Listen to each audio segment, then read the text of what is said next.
ننګرهار ولایت په مرکز او ولسوالیو کې د عملیاتي واحد له لوري د بنایي شرکت په مرسته باندې 18 پروژې پیل شوي دي.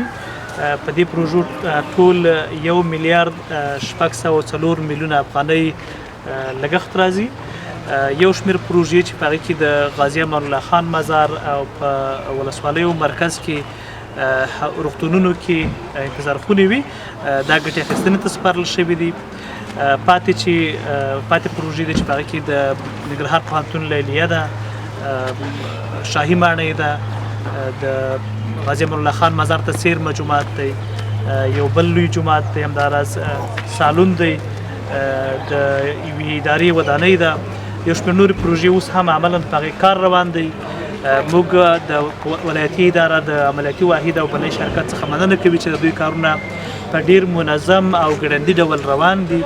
لا مو هم هیله دا ده چې دلته موسم برابر دی، لکه څنګه چې دلته هر وخت کار کیږي او په نورو سیمو کې کار نه کیږي، دلته کارونه لا هم چټک کیږي او عملا تاسو نن وکتل چې کارونه د دوی د پخوا په پرتله ډیر ګړندي او منظم دي.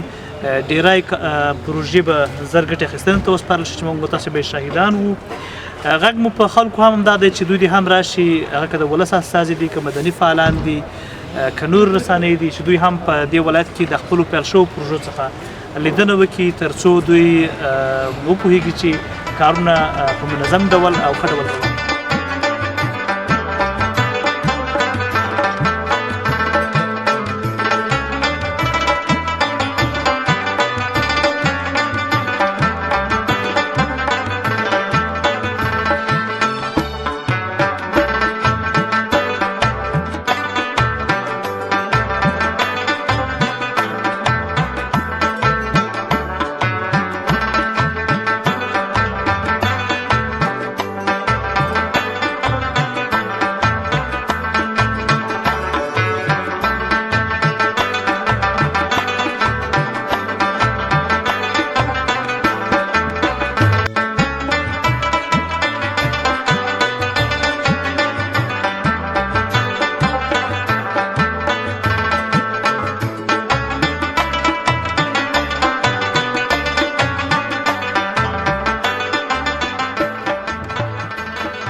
ننګرهار ولایت کې تقریبا زموږ 19 پروژې د لاس لاندې دي. د دغه پروژې د جملو څخه ځینې پروژې موږ تکمیل کړي دي چې په هغې کې تقریبا 9 ودانۍ دي. په 9 ودانۍ کې موږ 8 تمځایونه دي چې دا ټول تکمیل شوي دي او ګټې اخیستنې ته سپارل شوي دي. او بله ودانۍ چې ده هغه د غازي امان الله خان مقبره ده چې هغه هم تاسې اوس شاهد اوسئ چې موږ ګټې اخیستنې ته سپارلې ده. د دې څخه علاوه زموږ نورې پروژې چې دي لکه ختیځ کمپلیکس، لیلیه، خان غفار خان مقبره، مساجد دي، جمنازیم دی، ورسره چې دی اجتماعي مرکز دی. نو انشاءالله زه ولسونو ته دا ډاډ ورکوم چې دغه پروژې په خپل ټاکلي کیفیت، ټاکلي هغه کومه کوالټي چې موږ ورته ټاکلې ده د هغې مطابق نو انشاءالله په خپل وخت به دا بشپړېږي. او د کیفیت په اړه زه تاسو ته دونه ډاډ درکولی شم چې موږ اکثره دلته چې کومې پروژې روانې دي د هغې اکثره کانکریټ موږ د پلانټونو نه اخلو او د ټولو هغه موادو چې موږ په دې پروژو کې استعمالوو د هغې لپاره موږ سم ټیسټونه ترسره کوو. د هغې مکمل دلته د مانیټورینګ مکمل یو ریاست شتون لري او بل همدارنګه د ښارسازۍ، همدارنګه د ولایت موږ ټولو مدني ټولنو ته ښه راغلاست وایو چې دوی دې راشي او د دې پروژو څخه د لیدنه وکړي. کوم نیک نظرونه، کوم نیک د کیفیت د پورتوال لپاره د کیفیت انسان د کېدای شي ځینې نیمګړتیاوې وجود ولري نو موږ انشاءالله ټول ته سترګې په لار یاستو او کیفیت هم انشاءالله تر نهایي حده پورې کوشش کړی چې موږ دا خپل کیفیت سره وټاکو.